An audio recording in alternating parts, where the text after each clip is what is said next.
ನೀವು ಕರ್ಕಾಟಕ ರಾಶಿಯವರಾಗಿದ್ದರೆ ಸ್ವಪ್ನ ಶಕ್ತಿ ಅಥವಾ ಕನಸಿನ ಶಕ್ತಿ ಅಂದರೆ ಕೆಲವರಿಗೆ ಸಮಸ್ಯೆ ಆಗ್ತಾ ಇರುತ್ತೆ, ಅದನ್ನು ಶಕ್ತಿಯಾಗಿ ಹೇಗೆ ಮಾರ್ಪಾಡು ಮಾಡಿಕೊಳ್ಬೇಕು ಅನ್ನುವಂಥ ಅದ್ಭುತವಾದ ರಹಸ್ಯವನ್ನು ನಾನು ಈ ವಿಡಿಯೋದಲ್ಲಿ ನಿಮಗೆ ತಿಳಿಸಲಿದ್ದೇನೆ. ಪ್ರತಿಯೊಬ್ಬ ಕರ್ಕಾಟಕ ರಾಶಿಯವರಿಗೆ ಬಹಳ ಇಂಪಾರ್ಟೆಂಟ್ ವಿಡಿಯೋ, ದಯವಿಟ್ಟು ನೀವು ಮುಟ್ಟಿಸಬೇಕು. WhatsApp, Facebook, messenger, Telegram, Instagram ಎಲ್ಲ ಕಡೆ ಶೇರ್ ಮಾಡಬೇಕು ಈ ವಿಡಿಯೋನ. ಪ್ರತಿಯೊಬ್ಬ ಕರ್ಕಾಟಕ ರಾಶಿಯವರಿಗೆ ಈ ವಿಡಿಯೋ ರೀಚ್ ಆಗಬೇಕು. ನೀವಿನ್ನೂ ಸಬ್ಸ್ಕ್ರೈಬ್ ಮಾಡ್ಕೊಂಡು ನಮ್ಮ ಚಾನಲ್ ಅಂದರೆ ದಯವಿಟ್ಟು ಸಬ್ಸ್ಕ್ರೈಬ್ ಮಾಡ್ಕೊಂಡು ಬೆಲ್ ಬಟನ್ ಒತ್ಕೊಂಡು ಆಲ್ ಅಂತ ಮಾಡಲಿಕ್ಕೆ ಮರಿಬೇಡಿ. ಹಾಗೂ ಫೇಸ್ಬುಕ್ಕಲ್ಲಿ ನೋಡ್ತಿದ್ರೆ ನಮ್ಮ ಚಾನಲ್ನ, ನಮ್ಮ ಪೇಜನ್ನು ಫಾಲೋ ಮಾಡಲಿಕ್ಕೆ ದಯವಿಟ್ಟು ಮರಿಬೇಡಿ. ಇನ್ಸ್ಟಾಗ್ರಾಮಲ್ಲಾಗಲಿ ಎಲ್ಲೇ ಆಗಲಿ, ಆಯಿತಾ? ವಿಶೇಷ ಪ್ರಶ್ನೆಗಳು ನಿಮಗೇನೋ ಅರ್ಥ ಆಗಲಿಲ್ಲ ಅಂದರೆ ಕಮೆಂಟ್ ಮಾಡಿ, ನೋಡೋಣ, ಓದ್ತೇನೆ ನಾನು ನಿಮ್ಮ ಕಮೆಂಟ್ಸ್ನ. ನೋಡಿ, ನೀವು ಕರ್ಕಾಟಕ ರಾಶಿಯವರಾಗಿದ್ದರೆ ಕನಸಿನ ಮಹತ್ವ ಅಥವಾ ಕನಸಿನ ಶಕ್ತಿ, ಸ್ವಪ್ನದ ಶಕ್ತಿ ಹಾಗೂ ಸ್ವಪ್ನಗಳಿಂದ ನಿಮಗೆ ಉಂಟಾಗ್ತಾ ಇರತಕ್ಕಂಥ ಸಮಸ್ಯೆಗಳ ಪರಿಹಾರ ಇದೆಲ್ಲದೂ ಈ ವಿಡಿಯೋದಲ್ಲಿ ತಿಳಿಸಲಿದ್ದೇನೆ. ನೀವು ಕರ್ಕಾಟಕ ರಾಶಿಯವರಾಗಿದ್ದ ಏನಾದ್ರು ಕೆಟ್ಟ ಕೆಟ್ಟ ಕನಸುಗಳು ಬೀಳ್ತಾ ಇಲ್ಲ ಅಂದ್ರೂ ನಿಮಗೆ ಅದನ್ನು ಪಾಸಿಟಿವ್ ಹತ್ರ ಮಾಡುವಂಥದ್ದು, ಬೀಳ್ತಾ ಇದ್ದರೂ ಅದನ್ನು ಹೇಗೆ ಅದರಿಂದ ಪರಿಹಾರ ಆಗೋದು ಎರಡೂ ಹೇಳ್ತಾನೆ. ನೀವು ಕರ್ಕಾಟಕ ರಾಶಿಯವರಾಗಿದ್ದು ನಿಮಗೆ ತುಂಬ ಕೆಟ್ಟ ಕನಸು ಬೀಳ್ತಾ ಇದೆ ಅಂದರೆ ಬೆಚ್ಚಿ ಬೀಳುವಂಥ ಥರ ಆಗ್ತಾ ಇದೆ, ಬಟ್ ಯಾರಿಗೂ ಹೇಳ್ಕೊಳಲ್ಲ ನೀವು ಅದನ್ನು. ಕರ್ಕಾಟಕ ರಾಶಿಯವರ ಒಂದು ಸಮಸ್ಯೆ ಏನು ಅಂತಂದರೆ ನಿಮಗೆ ಆಗ್ತಾ ಇರುವ ಕಷ್ಟಗಳನ್ನು ನೀವು ಹೇಳ್ಕೊಳ್ಳೋದೇ ಇಲ್ಲ. ಆಶ್ಲೇಷ ನಕ್ಷತ್ರ ಕರ್ಕಾಟಕ ರಾಶಿಯವರು ಅಂದರೂ ಗಪ್ಚುಪ್, ಏನೂ ಮಾತಾಡೋದಿಲ್ಲ. ನೀವು ಏನೇ ಆಗ್ತಾ ಇದ್ರೂ ಕೂಡ ಏನೂ ಮಾತಾಡೋಲ್ಲ. ಇನ್ನು ಪರಾಕಾಷ್ಠಕ್ಕೆ ಹೋದ ಮೇಲೆ ಅದ್ರ ಬಗ್ಗೆ ಅಂತ ಒಂಚೂರು ಮಾತಾಡ್ತೀರಾ. ಪುಷ್ಯ ನಕ್ಷತ್ರ, ಪುನರ್ವಸು ನಕ್ಷತ್ರ ಸ್ವಲ್ಪನಾರು ಹೇಳ್ತಾರೆ, ಸ್ವಲ್ಪ ದಿವಸ ತಡೆದು ಆಮೇಲೆ ಹೇಳ್ತಾರೆ. ಕರ್ಕಾಟಕ ರಾಶಿಯವರು ಕೆರೆದ್ಕೊಂಡು ಕೇಳೋ ತನಕ, ಕೆಣಕಿ ಕೇಳೋ ತನಕ ಹೇಳೋದೇ ಇಲ್ಲ ನೀವು ಕರ್ಕಾಟಕ ರಾಶಿ ಆಶ್ಲೇಷ ಆಗಿದ್ದರೆ. ಬಟ್ ನೀವೇನಾದ್ರು ಒಂದು ತಿಳ್ಕೊಳ್ಳಿ, ನಿಮ್ಗೇನಾದ್ರು ಕೆಟ್ಟ ಕನಸು ಬೀಳ್ತಾ ಇದೆ ಅಂತ ಆದರೆ ಅದರಿಂದ ನಿಮಗೆ ತುಂಬ ಸಮಸ್ಯೆಗಳಾಗ್ತಾ ಇರುತ್ತೆ. ಕೆಟ್ಟ ಕನಸುಗಳು ಬಿದ್ದಾಗ ನಿದ್ರೆ ಸರಿಯಾಗಿ ಆಗಲ್ಲ ಅಂದರೆ ದಿನ ಸರಿಯಾಗಿರಲ್ಲ, ಹಗಲಿನಲ್ಲಿ ಸರಿಯಾಗಿರಲ್ಲ. ನೀವು ತುಂಬ ಅಶಾಂತವಾಗಿರ್ತೀರ, ಭಾವನಾತ್ಮಕವಾಗಿ ತುಂಬ ಡಿಸ್ಟರ್ಬ್ ಆಗಿಬಿಡ್ತೀರ. ಬೇಗ ಸಿಟ್ಟು ಬರುತ್ತೆ. ಯಾರು ಏನೇ ಮಾತಾಡಿದ್ರು ಅವ್ರ ಮೇಲೆ ಸಿಟ್ಟು ಬರುತ್ತೆ. ಆ ಸಿಟ್ಟಿನಲ್ಲೇ ನಿರ್ಧಾರಗಳು ತಗೊಳ್ಕೊಳ್ತೀರಾ, ಕಾನ್ಸಂಟ್ರೇಷನ್ ಮಾಡೋಕ್ಕಾಗಲ್ಲ, ಇಡೀ ದಿನ ಹಾಳು. ಇದು ಪ್ರಾಕ್ಟಿಕಲಿ ಸ್ಪೀಕಿಂಗ್. ಆಧ್ಯಾತ್ಮಿಕವಾಗಿ ಜ್ಯೋತಿಷ್ಯ ರೀತಿಯ ಬೇರೆ ರೀತಿಯಲ್ಲಿ ದೃಷ್ಟಿಕೋನಗಳಲ್ಲಿ ನೋಡಿದಾಗ ಕೆಟ್ಟ ಕನಸುಗಳು ಏಕೆ ಬೀಳುತ್ತೆ? ನೆಗೆಟಿವ್ ಎನರ್ಜೀಸ್ ಇದ್ದರೆ ಬೀಳುತ್ತೆ. ಕೆಟ್ಟ ಜಾಗಗಳಿಗೆ ಹೋಗಿದ್ದೀರಾ, ಕೆಟ್ಟ ಜಾಗದಲ್ಲಿ ಇದ್ದೀರಾ, ಕೆಟ್ಟ ಜಾಗದಲ್ಲಿ ಮುಳುಗ್ತಾ ಇದ್ದೀರಾ, ಅಥವಾ ಕೆಟ್ಟ ಜಾಗಗಳನ್ನು ಪಾಸಾಗಿ ಬಂದಿದೆ ಅದರ ಮೂಲಕ, ಅಥವಾ ನಿಮ್ಮಲ್ಲೇನೋ ಸೇರಿಕೊಂಡಿತು, ಇದೆಲ್ಲದರಿಂದಾಗಿ ಆಗುವ ಸಾಧ್ಯತೆ ಇರ್ತದಲ್ವ ಕೆಟ್ಟದು ವಿಚಾರ, ಕೆಟ್ಟ ಕನಸುಗಳೇನುಗಳು ಇದರಿಂದ. ಸೊ ಅದರಿಂದಾಗಿ ಅದ್ಭುತವಾದ ಪರಿಹಾರವನ್ನು ಹೇಳ್ತೇನೆ ನಾನು ಇದಕ್ಕೆ. ಸ್ವಪ್ನೇಶ್ವರಿ ಮಂತ್ರ ಪ್ರಯೋಗ ಅಂತ. ಇದು ಕೆಟ್ಟ ಸ್ವಪ್ನಗಳನ್ನು ಕರ್ಕಾಟಕ ರಾಶಿಯವರಿಗೆ ಪರಿಹಾರ ಮಾಡಿ ಇನ್ನೂ ಒಂದು ರೀತಿಯಲ್ಲಿ ತುಂಬ ಒಳ್ಳೆಯದು ಕೂಡ ಮಾಡುತ್ತೆ. ಮುಂದೇನಾಗಲಿದೆ ಅನ್ನುವಂಥದ್ದು ಎಲ್ಲವೂ ಸಹ ತಿಳಿಸ್ತೇನೆ ನಿಮಗೆ. ಯಾರು ಕರ್ಕಾಟಕ ರಾಶಿಯವರು ಸ್ವಪ್ನೇಶ್ವರಿ ಆರಾಧನೆ ಮಾಡ್ತಾರೋ ಅವರಿಗೆ ನಿದ್ರೆ ವಿಚಾರದ ಸಮಸ್ಯೆ ಆಗಲ್ಲ. ಅಶಾಂತತೆ ಅನ್ನುವಂಥದ್ದು ಇರೋದೇ ಇಲ್ಲ. ಒಳ್ಳೆ ಶಾಂತವಾಗಿ ನಿದ್ರೆ, ಕಣ್ತುಂಬ ನಿದ್ರೆ, ಒಳ್ಳೆಯ ನಿದ್ರೆ ಬರ್ತದೆ. ಕೆಟ್ಟ ಕನಸುಗಳೆಲ್ಲ ಕಡಿಮೆ ಆಗಿಬಿಡುತ್ತೆ. ಮನಸ್ಸಿಗೆ ಒಂದು ನೆಮ್ಮದಿ ಅನ್ನುವಂಥದ್ದು ಸಿಗುತ್ತೆ. ಈ ಮನಸ್ಸಿಗೆ ನೆಮ್ಮದಿ ಸಿಕ್ಕಿದಾಗ ಏನಾಗುತ್ತೆ, ನೀವೆಲ್ಲರ ಹತ್ರ ಜಗಳ ಮಾಡಲ್ಲ, ಶಾಂತವಾಗಿ ಮಾತಾಡ್ತೀರಾ. ಕಾನ್ಸಂಟ್ರೇಷನ್, ನಿಮ್ಮ ಕೆಲಸದ ಮೇಲೆ ನೀವು ಗಮನ ಇಟ್ಟು ನಿಮ್ಮ ಕೆಲಸವನ್ನು ಕರೆಕ್ಟಾಗಿ ಶ್ರದ್ಧೆಯಿಂದ ನಿಮ್ಮ ಕೆಲಸ ನೀವು ಮಾಡ್ಬೋದು.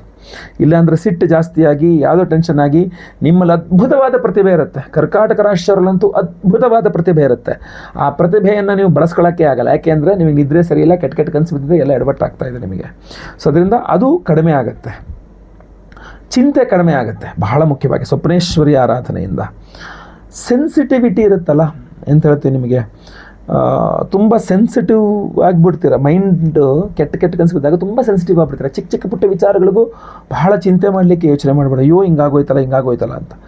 ಭಾವನಾತ್ಮಕ ಸಮತೋಲನ, ಸೆನ್ಸಿಟಿವಿಟಿ ಕಡಿಮೆಯಾಗಿ ತುಂಬ ಚೆನ್ನಾಗಿ ಸಿಗುತ್ತೆ. ಸ್ವಪ್ನೇಶ್ವರಿ ಆರಾಧನೆ ಮಾಡಬೇಕಷ್ಟೆ. ಒಂದು ಅದ್ಭುತವಾದಂತಹ ಸ್ವಪ್ನೇಶ್ವರಿ ಮಂತ್ರ ಆರಾಧನೆಯಿಂದ ಜಗಳ ಮನಸ್ತಾಪಗಳು, ಕೌಟುಂಬಿಕ ಕಲಹಗಳು, ಮನೆಯಲ್ಲಿ ತುಂಬ ಜಗಳ ಮನಸ್ತಾಪಗಳು ಮಾಡೋದೆಲ್ಲ ಕಡಿಮೆ ಮಾಡ್ತೀರಾ. ಒಂದು ಒಗ್ಗಟ್ಟು ತುಂಬ ಚೆನ್ನಾಗಿ ಇರೋ ರೀತಿಯಲ್ಲಿ ಮನಸ್ಸಿಗೆ ಒಂದು ಪಾಸಿಟಿವ್ ಎನರ್ಜಿ ಕೊಡುತ್ತೆ ಸ್ವಪ್ನೇಶ್ವರಿ ಒಂದು ಮಂತ್ರ. ಆಶ್ಲೇಷ ನಕ್ಷತ್ರದವರು ಯಾವುದೇ ಕಾರಣಕ್ಕೂ ಭಯ ಪಡೋದಿಲ್ಲ. ಪುನರ್ವಸು ಪುಷ್ಯ ಸ್ವಲ್ಪನಾರು ಭಯ ಪಡ್ತಾರೆ ಯಾವುದರೊಂದು ವಿಚಾರಗಳಲ್ಲಿ. ಬಟ್ ಈ ಕೆಟ್ಟ ಕನಸುಗಳು ನೆಗೆಟಿವ್ ಎನರ್ಜೀಸಿಂದ ಶುರುವಾಗ್ಬಿಡ್ತಲ್ಲ ಅಂದರೆ ನಿಮಗೂ ಭಯವನ್ನು ಹುಟ್ಟಿಸುವ ಶಕ್ತಿ ಅದಕ್ಕಿರ್ತದೆ. ಸೊ ನಿಮ್ಮಲ್ಲಿ ಭಯ ಕಡಿಮೆ ಆಗಬೇಕು, ನೆಗೆಟಿವ್ ಥಾಟ್ಸ್, ಬರೀ ನೆಗೆಟಿವ್ ಥಾಟ್ಸೇ ಬರ್ತಾ ಇರುತ್ತೆ. ಅದು ಹಿಂಗಾಗ್ಬಿಟ್ರೆ ಅಂಥೇಳಿ.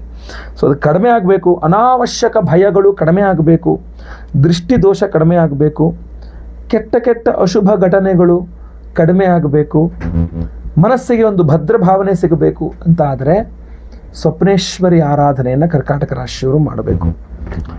ನಾನು ಇನ್ನೊಂದು ಹೇಳಿದೆ ನಿಮಗೆ ಸ್ಟಾರ್ಟಿಂಗಲ್ಲಿ ಹೇಳಿದೆ ನಿಮಗೆ, ಪಾಸಿಟಿವ್ ಆಗಿ ಇದನ್ನು ತಿರ್ಸ್ಕೊಂಡು ಇದರಿಂದ ಅದ್ಭುತವಾದ ಶಕ್ತಿಯನ್ನು, ಸ್ವಪ್ನ ಶಕ್ತಿಯನ್ನು ಪಡಿಬಹುದು ಅಂತ. ಸ್ವಪ್ನೇಶ್ವರಿ ಆರಾಧನೆಯಿಂದ ಕರ್ಕಾಟಕ ರಾಶಿಯ ಒಂದು ಅದ್ಭುತವಾದ ಶಕ್ತಿಯನ್ನು ಪಡಿಬೋದು. ಯಾಕೆಂದರೆ ನಿಮ್ಮ ರಾಶಿಯಲ್ಲಿ ಚಂದ್ರ ಸ್ವಸ್ಥಾನದಲ್ಲಿರ್ತಾನೆ. ಸೊ ಅದ್ಭುತವಾದ ಶಕ್ತಿಯನ್ನು ಪಡಿಬೋದು. ಯಾವ ರೀತಿಯಲ್ಲಿ ಅಂತಂದರೆ, ಯಾವ ಕರ್ಕಾಟಕ ರಾಶಿಯವರು ಸ್ವಪ್ನೇಶ್ವರಿ ಆರಾಧನೆ ಮಾಡ್ತೀರೋ ನಿಮಗೆ ಸ್ವಪ್ನಗಳಲ್ಲಿ ಸೂಚನೆಗಳು ದೊರಕುವ ಸಾಧ್ಯತೆ ಜಾಸ್ತಿ. ಏನು ಸಮಸ್ಯೆ ಆಗಬಹುದು, ಯಾರು ಶತ್ರುಗಳು, ಇದೆಲ್ಲ ಗೊತ್ತಾಗ್ಬಿಡುತ್ತೆ. ಭಾಳಷ್ಟು ಜನ ನನ್ನ ಹತ್ರ ಹೇಳಿದವರಿದ್ದಾರೆ, ಯಾರಾದರೂ ಅವರಿಗೆ ಕೆಡುಕು ಮಾಡಿಬಿಟ್ರೆ ಅದು ಗೊತ್ತಾಗ್ಬಿಡುತ್ತೆ ಅವರಿಗೆ ಅಂತ. ಕನಸಿನಲ್ಲಿ ಗೊತ್ತಾಗ್ಬಿಡುತ್ತೆ. ಇಂಥ ಕಡೆ ಎಲ್ಲೋ ಕೂತ್ಕೊಂಡು ಯಾರೋ ಇಂಥದ್ದೇ ಏನೇನೋ ಮಾಡ್ತಾ ಇದ್ದಾರೆ, ಕನಸಲ್ಲೇ ಗೊತ್ತಾಗ್ಬಿಡುತ್ತೆ. ಆ ಶಕ್ತಿ ನಿಮಗೆ ಸಿಗಬೇಕು. ಸ್ವಪ್ನದಲ್ಲಿ ಯಾರು ಶತ್ರುಗಳು, ಯಾರು ನಮ್ಮ ಮೇಲೆ ಏನು ಮಾಡ್ತಿದ್ರಲ್ಲ ಗೊತ್ತಾಗ್ಬಿಡ್ಬೇಕು ಅಂದರೆ ಸ್ವಪ್ನೇಶ್ವರಿ ಆರಾಧನೆ ಮಾಡಬೇಕು. ಈ ಸಾಧ್ಯತೆಗಳು ತುಂಬ ಜಾಸ್ತಿ. ಹಾಗೂ ಸೂಚನೆಗಳು, ಯಾವ ಕರ್ಕಾಟಕ ರಾಶಿಯವರು ಸ್ವಪ್ನೇಶ್ವರಿ ಆರಾಧನೆ ಮಾಡ್ತಾರೋ ಮುಂದಿಂದೆಲ್ಲ ಭವಿಷ್ಯ ಸೂಚನೆಗಳು ಸಿಗುತ್ತೆ ಅವರಿಗೆ ಅಂತ. ನಾಳೆ ಏನಾಗಲಿದೆ, ನಾಳೆ ಏನೋ ಆಫೀಸಲ್ಲಿ ಸಮಸ್ಯೆ ಆಗಲಿದೆ, ಅಥವಾ ನಾಳೆ ಏನೋ ಬಿಸ್ನೆಸ್ಸಲ್ಲಿ, ಅಂಗಡಿಯಲ್ಲಿ, ಫ್ಯಾಕ್ಟ್ರಿಯಲ್ಲಿ ಏನೋ ಸಮಸ್ಯೆ ಆಗಲಿದೆ, ಹಿಂದಿನ ರಾತ್ರಿ ಕನಸಲ್ಲೇ ಗೊತ್ತಾಗುತ್ತೆ. ಮರುದಿವ್ಸ ಬೆಳಗ್ಗೆ ಅದಕ್ಕೇನು ಬೇಕೋ ಪರಿಹಾರ ಮಾಡ್ಕೊಂಡು ದೇವಸ್ಥಾನಕ್ಕೆ ಕೈ ಮುಕ್ಕೊಂಡೆ ಪ್ರಸಾದ ಇಟ್ಕೊಂಡೆ ಹೋಗ್ಬಿಟ್ರೆ ಆ ಸಮಸ್ಯೆಯನ್ನು ಕಡಿಮೆ ಮಾಡ್ಕೊಳ್ಬಹುದು. ಯಾರು ಜಗಳ ಮಾಡ್ತಾರೆ ಅಂತ ನಿಮ್ಗೆ ಮುಂಚೆನೇ ಗೊತ್ತಾಗ್ಬಿಟ್ರೆ ಅವ್ರ ಹತ್ರ ಜಗಳನೇ ಮಾಡದೆ ನೀವು ಚೆನ್ನಾಗಿ ನಿಮ್ಮ ರಕ್ಷಣೆ ಮಾಡ್ಕೊಳ್ಬಹುದು. ದೇವಿ ಅನುಗ್ರಹ ತುಂಬ ಚೆನ್ನಾಗಿ ಸಿಗುತ್ತೆ ನಿಮಗೆ ಅಂತ. ಒಂದು ಆಂತರಿಕ ಅರಿವು, ಇನ್ನರ್ ಅವೇರ್ನೆಸ್, ಆಂತರಿಕ ಅರಿವು ನಿಮಗೆಲ್ಲ ಅದ್ಭುತವಾಗಿ ಜ್ಞಾನೋದಯ ತುಂಬ ಚೆನ್ನಾಗಾಗತ್ತೆ. ಅದರಿಂದ ನಿಮಗೆ ಕೆಲಸದಲ್ಲಿ ಸ್ಥಿರತೆ, ಮಾನಸಿಕವಾದ ಸ್ಥಿರತೆ, ಫೋಕಸ್ ಜಾಸ್ತಿ ಆಗ್ತಕ್ಕಂಥದ್ದು. ಮುಂದೇನಾಗ್ಬಿಡುತ್ತೆ ಅಥವಾ ಯಾರದ ಸಮಸ್ಯೆ ಅಂತ ಗೊತ್ತಾಗ್ಬಿಟ್ರೆ, ಈಗ ಇಂಥವ್ರು ಏನೊಬ್ಬರು ಮಾಟ ಮಂತ್ರ ಮಾಡಿಸ್ತಾ ಇದ್ದಾರೆ ಅನ್ನೋದು ಗೊತ್ತಾಗ್ಬಿಟ್ರೆ ಅವ್ರಿಗೆ ನೀವೇನೂ ಮಾಡೋದು ಬೇಡ. ಬಟ್ ಮೇಲಿರೋ ಮುಳ್ಳೆಲ್ಲ ತೆಗಿಯೋಕ್ಕಾಗಲ್ಲ, ನಮ್ಮ ಕರಿ ಚಪ್ಪಲಿ ಹಾಕೊಂಡು ಓಡಾಡಬೇಕು. ಆ ಥರ ನಿಮ್ಮ ರಕ್ಷಣೆನೇ ನೀವು ಮಾಡ್ಕೊಳ್ಬಹುದು. ಪ್ರಶ್ನೆಶಾಸ್ತ್ರದ ಮುಖಾಂತರವಾಗಿ ಕವಡೆ ಹಾಕಿಸಿ ನೋಡಿ ಇತ್ಯಾದಿಗಳು ಮಾಡಿ ಏನಾದ್ರು ಆಗಿದೆಯಾ ಅಂತ ತಿಳ್ಕೊಳ್ಳೋದಕ್ಕೂ ನಿಮಗೆ ಕನಸಿನಲ್ಲಿ ಸ್ಪಷ್ಟವಾಗಿ ನಿಮಗೆ ಗೋಚಾರ ಆಗಿ ಆಮೇಲೆ ನಿಮ್ಮ ರಕ್ಷಣೆ ನೀವು ಮಾಡ್ಕೊಳ್ಳೋಕ್ಕೂ ಬಹಳ ಇದಿರುತ್ತಲ್ಲ. ಸೊ ಅದರಿಂದ ನಿಮ್ಮ ರಕ್ಷಣೆ ನೀವೇ ಮಾಡ್ಕೊಳ್ಬೋದು ಕರ್ಕಾಟಕ ರಾಶಿಯವರು. ಇದಕ್ಕೆ ಸಿಂಪಲ್ ಹಾಗೂ ವಿಶೇಷ ಪರಿಹಾರಗಳಿದೆ ಸ್ವಪ್ನೇಶ್ವರಿ ಆರಾಧನೆಯಲ್ಲಿ, ಅದನ್ನು ಹೇಳ್ತೇನೆ ನಿಮಗೆ. ಕೆಟ್ಟ ಕನಸುಗಳು ಬೀಳಬಾರದು ಅಥವಾ ತಕ್ಷಣಕ್ಕೆ ಪರಿಹಾರ ಸಿಗಬೇಕು ಅಂದರೆ ಸಿಂಪಲ್ ಪರಿಹಾರ ನಾನು ಹೇಳ್ತಕ್ಕಂಥದ್ದು ಒಂದಿದೆ. ತುಂಬ ಚೆನ್ನಾಗಿ ವರ್ಕೌಟ್ ಆಗುತ್ತೆ, ಅದು ಕೆಲಸ ಮಾಡುತ್ತದು. ನಿಮಗೆ ರಾತ್ರಿ ಮಲ್ಕೊಂಡಾಗ ಕೆಟ್ಟ ಕನಸು ಬಿತ್ತು, ರಪ್ ಅಂತ ಎಚ್ಚರ ಆಯಿತು ಅಂತ ಅಂದ್ಕೊಳ್ಳಿ.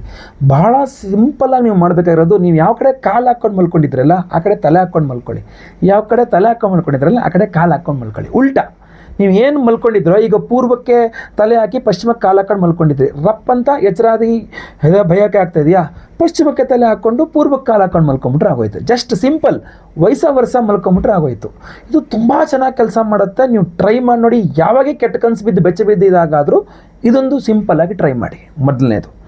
ಎರಡನೇ ಸಿಂಪಲ್ ಪರಿಹಾರ, ಯಾವಾಗಲೂ ಸಹ ಮನೆ ಒಳಗಡೆ, ನೀವೇನು ಬೆಳಗ್ಗೆ ಕೆಲಸಕ್ಕೋ ಬಿಸ್ನೆಸ್ಗೋ ಏನಕ್ಕೆ ಒಳಗೆ ಹೋಗ್ತೀರಾ, ಸಂಜೆ ರಾತ್ರಿ ಮನೆ ಒಳಗೆ ಬರ್ತೀರಾ. ಸಂಜೆ ರಾತ್ರಿ ಮನೆ ಒಳಗೆ ಬಂದಾಗ ಸೀದಾ ಮನೆ ಒಳಗೆ ಬಂದುಬಿಡಬಾರ್ದು. ಕೈಕಾಲು ತೊಳ್ಕೊಂಡು ಮನೆ ಒಳಗೆ ಬರಬೇಕು. ಯಾರಿಗೆ ಮನೆ ಒಳಗಡೆ ಕೈಕಾಲು ತೊಳ್ಕೊಂಡು ಮನೆ ಒಳಗಡೆ ಬರುವ ಅವಕಾಶ ಇಲ್ಲ ಅಂಥವ್ರು ಸೀದಾ ಮನೆ ಒಳಗಡೆ ಬಂದಮೇಲೆ ಸೀದಾ ಫಸ್ಟ್ ಬಾತ್ರೂಮ್ಗೆ ಹೋಗ್ಬಿಟ್ಟು ಕೈಕಾಲು ತೊಳ್ಕೊಂಡು ಅಲ್ಲಿ ಒಂದು ನಾಟಿ ಹಸುವಿನ ಗಂಜಲ ಇಟ್ಕೋಬೇಕು ಒಂದು ಸ್ವಲ್ಪ, ಆಯಿತಾ. ಅದೀಗ ನಿಮಗೆ ಯಾವತ್ತಿಗೂ ಹಾಳಾಗದೇ ಇರತಕ್ಕಂಥ ನಾಟಿ ಹಸುವಿನ ಗಂಜಲ ಸಿಗುತ್ತೆ, ಅರ್ಕ ಅಂತ ಹೇಳ್ತಾರೆ, ಗೋಮೂತ್ರ ಅರ್ಕ ಅಂತ. ಅದನ್ನು ಒಂದು ಬಕೆಟ್ ನೀರಿಗೆ ಒಂದೊಂದು ಸ್ಪೂನ್ ಅಷ್ಟು ಹಾಕ್ಕೊಂಡು ಆ ಬಕೆಟ್ ನೀರಿನಲ್ಲೇ ಕೈಕಾಲು ಮುಖ ತೊಳ್ಕೊಂಡು ತಲೆಗೊಂದು ಸ್ವಲ್ಪ ಸಿಂಪಡಿಸ್ಕೊಳ್ತಕ್ಕಂಥದ್ದು ಅತ್ಯುತ್ತಮ. ಅದರ ನಂತರನೇ ಮುಂದೆ ಏನಿದ್ರು ಸಹ ಮಾಡ್ತಕ್ಕಂಥದ್ದು. ಹಾಗೂ ಮೂರನೇದಾಗಿ ಈ ಕೆಟ್ಟ ಕನಸುಗಳು ಬೀಳ್ತಕ್ಕಂಥವ್ರು ಬಹಳ ಮುಖ್ಯವಾಗಿ ಆರಾಧನೆ ಮಾಡ್ಕೊಳ್ತಕ್ಕಂಥ ಸ್ವಪ್ನೇಶ್ವರಿ ಮಂತ್ರವನ್ನು ನಾನು ಇವಾಗ ಹೇಳ್ತೇನೆ ನಿಮಗೆ, ಈ ವಿಡಿಯೋ ಎಂಡಲ್ಲಿ ಹೇಳ್ತೇನೆ. ಈ ಮಂತ್ರವನ್ನು ಪ್ರತಿದಿನ ರಾತ್ರಿ ಮಲಗುವ ಮುನ್ನ ಕೈಕಾಲು ಮುಖ ತೊಳ್ಕೊಂಡು ಬಂದು ನೀವು ಹಾಸಿಗೆಯಲ್ಲಿ ಕೂತ್ಕೊಂಡರು ಒಂದು ಕೂತ್ಕೊಂಡು ಶ್ರದ್ಧೆಯಿಂದ ಕೇಳಬೇಕು ಅದನ್ನು. ಆ ಮಂತ್ರವನ್ನು ಮಿನಿಮಮ್ ಒಂದು 54 ಬಾರಿಯೋ 28 ಬಾರಿಯೋ 108 ಬಾರಿಗೆ ಆದರೆ ಸಾಧ್ಯ ಆದರೆ ಅದನ್ನು ಕೇಳಿಸ್ಕೊಳ್ತಕ್ಕಂಥ ರಿಪೀಟೆಡ್ ಆಗಿ ಕೇಳಿಸ್ಕೊಳ್ತಕ್ಕಂಥದ್ದು ಇದೆಯಲ್ಲ, ಅದು ನಿಮ್ಮಲ್ಲಿ ಲುಪ್ತವಾಗಿ ಅಂದರೆ ನಿಮ್ಮಲ್ಲಿ ಸೇರ್ಕೊಳ್ತದೆ. ಅದ್ಭುತವಾಗಿ ಅಮ್ಮನವರ ಶಕ್ತಿ ನಿಮ್ಮ ಸುತ್ತಲೂ ಒಂದು ಆರಾ ತುಂಬ ಚೆನ್ನಾಗಿ ಜನರೇಟ್ ಮಾಡ್ತದೆ. ಇದಕ್ಕೂ ಪವರ್ಫುಲ್ ಆಗಿರ್ತಕ್ಕಂಥ ಸ್ವಪ್ನೇಶ್ವರಿ ಆರಾಧನೆ ಬೇಕು ಅಂತಂದರೆ ನಾವೇ ಮಾಡ್ತಾ ಇರ್ತಕ್ಕಂಥ ಸ್ವಪ್ನೇಶ್ವರಿ ಹೋಮ.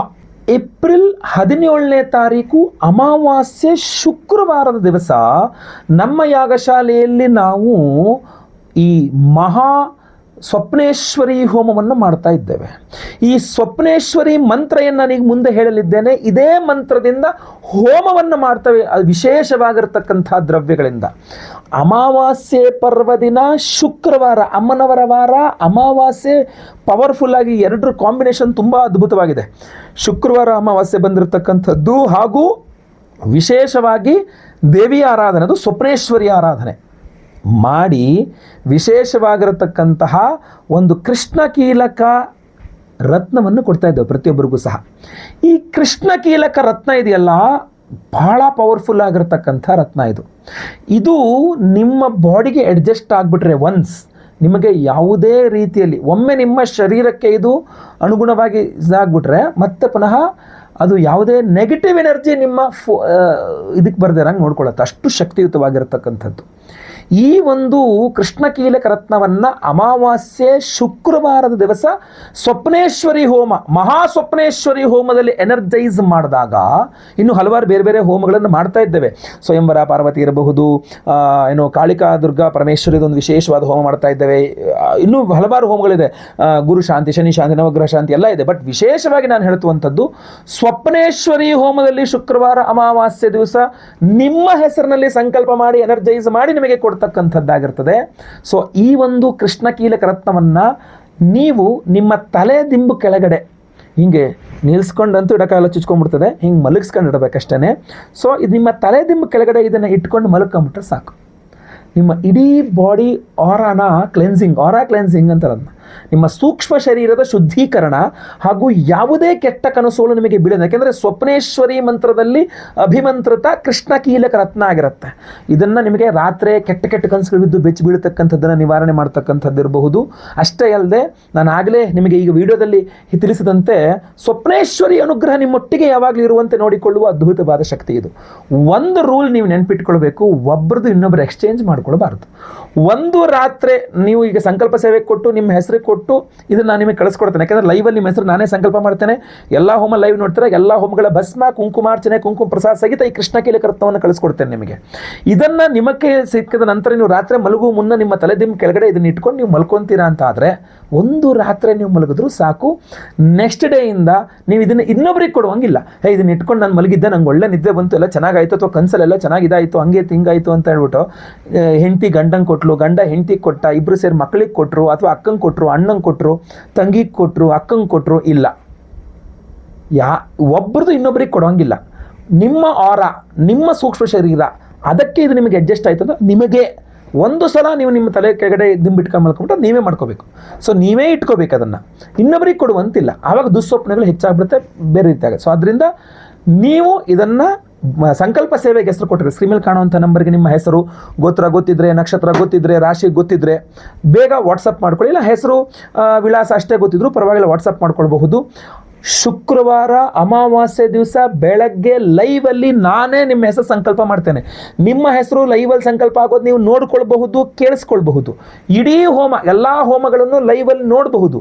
ಹಾಗೂ ಎಲ್ಲ ಹೋಮಗಳ ಭಸ್ಮ, ಕುಂಕುಮಾರ್ಚನೆಯ ಕುಂಕುಮ ಪ್ರಸಾದ ಹಾಗೂ ಈ ಕೃಷ್ಣ ಕೀಲಕ ರತ್ನ ನಿಮಗೆ ಕಳಿಸ್ಕೊಡ್ತೇನೆ.